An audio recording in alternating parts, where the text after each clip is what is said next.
Hey, welcome back. It's a hot summer night here in New York, and I can hear music drifting up from a neighbor's apartment. Someone's having a party, and honestly, it sounds like a good time. But it makes me think of a different kind of party over 500 years ago, in the middle of a sweltering July in Strasbourg. A party that wasn't a party at all. A dance that no one wanted to join, but couldn't stop. One that didn't end with sore feet and good memories, but with exhaustion, injury, and death. I'm Ibnul J. Farabi, and this is Hidden Histories, the Untold Files. Today, we're stepping into one of history's most bizarre and chilling medical mysteries, the dancing plague of 1518. Picture this: Strasbourg, a bustling free city in the Holy Roman Empire, now part of France. It's July 1518. A woman named Frau Troffea steps into the street, and she begins to dance. Not a few steps, not a joyful jig. She dances, and she does not stop. For days, her feet bleed. Her body screams in protest. But she cannot cease moving. Within a week, dozens have joined her. Within a month, the crowd of perpetual dancers has swelled to over 400 people, twisting and leaping in the summer heat. Authorities are baffled. They try to help by building stages, hiring musicians, thinking if they lean into the mania, the dancers will simply dance it out.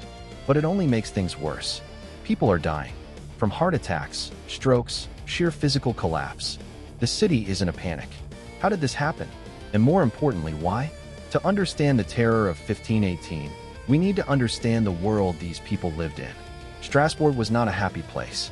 The previous years had brought devastating harvest failures, brutal winters, and the creeping dread of syphilis, a terrifying new disease sweeping Europe. Superstition was the law of the land. People believed deeply in curses, in saints, in divine punishment. And there was a specific saint associated with a strange affliction, Saint Vitus. Saint Vitus was said to curse people with a dancing mania. So when Frau Troffea started her macabre solo performance, the immediate assumption wasn't medical, it was moral. The city had sinned. God, or Saint Vitus, was angry. This was a collective punishment. But here's where the mystery deepens. This wasn't the first time. Historical records show similar, smaller outbreaks of dancing mania, or choreomania, for centuries before 1518. Groups of people, sometimes hundreds, would be seized by an irresistible compulsion to dance. They'd travel between towns, gathering more afflicted souls, until the episode finally burned itself out. So what connects them? The key, many historians believe, isn't in the supernatural, but in the psychological, in the immense, crushing stress of simply surviving in the Middle Ages. Think about it. You live in a world you cannot control. Your food supply is at the mercy of the weather. Disease is a death sentence with no cure. Your social order is rigid. Your future is fixed. The psychological pressure is immense. And the human mind, when faced with unbearable stress, sometimes finds a release valve. In the 14th and 15th centuries, that release valve often took a religious form. We see it in the flagellants, who publicly whipped themselves to atone for sin. And we see it in the dancers. This compulsive movement, this public spectacle of suffering, may have been a form of mass psychogenic illness, a shared physical manifestation of a shared, unspoken trauma. The body, unable to process the anxiety, simply acted it out. In a society that believed in demonic possession and saintly curses, the idea of being forced to dance by an outside power made a terrifying kind of sense. It gave a name and a reason to the unexplainable anguish within.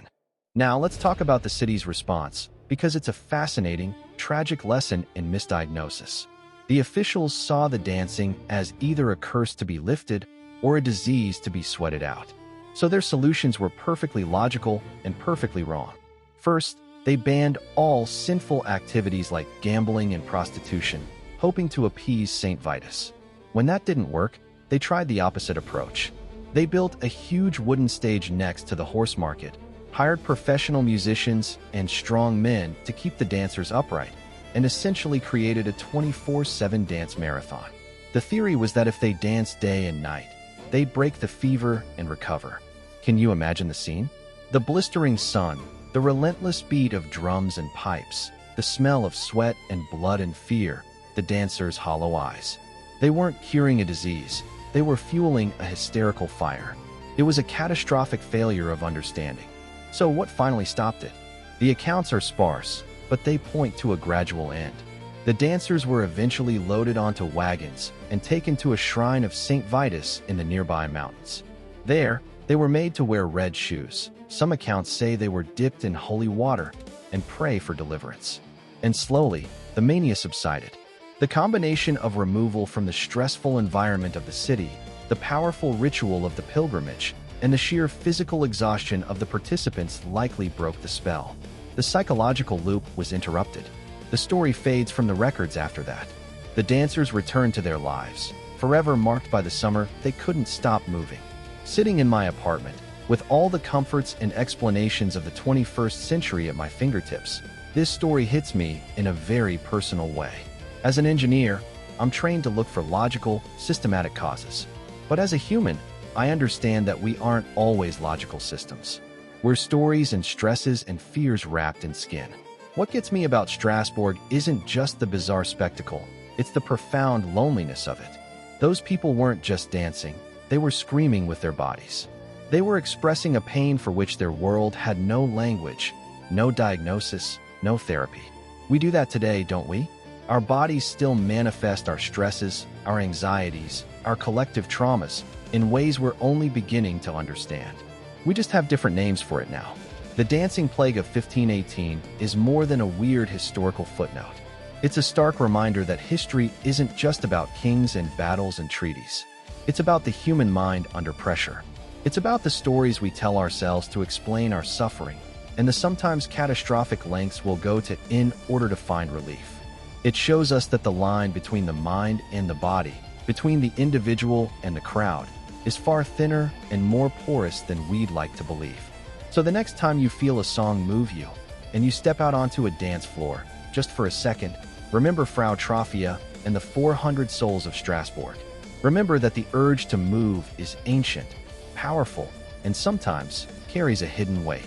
We dance for joy, for love, for celebration. But once, in a city gripped by fear, they danced because they had no other way to speak. Thank you for listening to this episode of Hidden Histories, The Untold Files. If these journeys into the past's forgotten corners mean something to you, please help others discover them. Share the show with a friend, leave a review, and subscribe wherever you get your podcasts. For more from me, Ibnul J. Farabi, and the entire team, visit our home at Light Not Studios. https://www.lightnotstudios.com. Until next time, stay curious.